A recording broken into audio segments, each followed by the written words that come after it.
On the corner of my desk sits a jar, a vase that was formed and fashioned by a friend of mine, a man from my home church named Grant Niffen.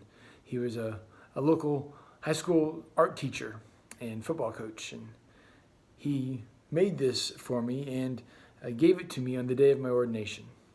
When I was ordained by my home church, many of them came and supported me and encouraged me on that day, and some of them gave me gifts and notes, and Grant made this for me.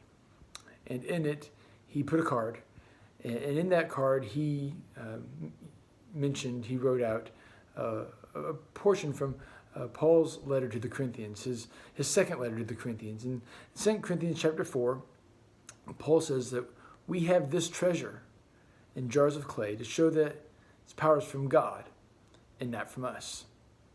See, the treasure that has been given to us is the gospel. It's the power of the life change that God gives to those of us who have chosen him, who walk in his footsteps, who follow him in faith, who've given their life to his son Jesus. We have this treasure, this gospel alive and at work in us, his spirit placed in us.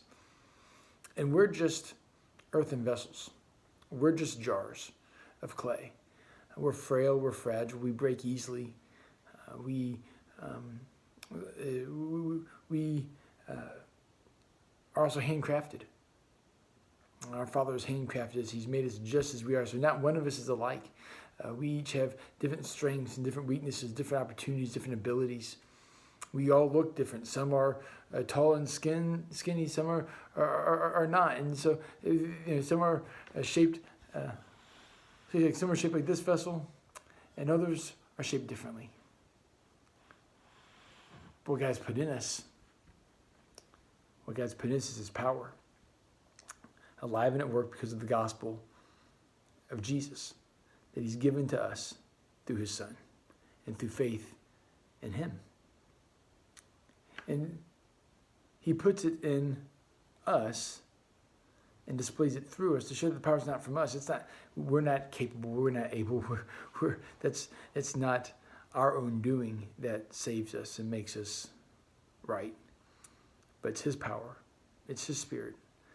And we are made different because of our faith and walk with him.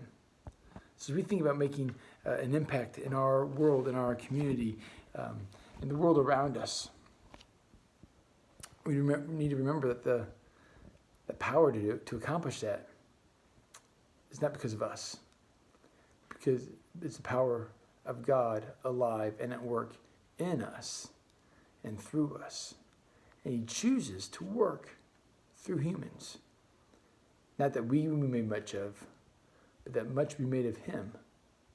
Because it's not by our power, not by our might, but by his magnificent power, alive and at work in us. It gives us the chance to live a highly potent life. That when we find ourselves in close proximity to others, that we can deliver clearly the message of the gospel. And through that, there's power to change lives and to make the world around us better. Hey, I hope you appreciate that. Love you guys.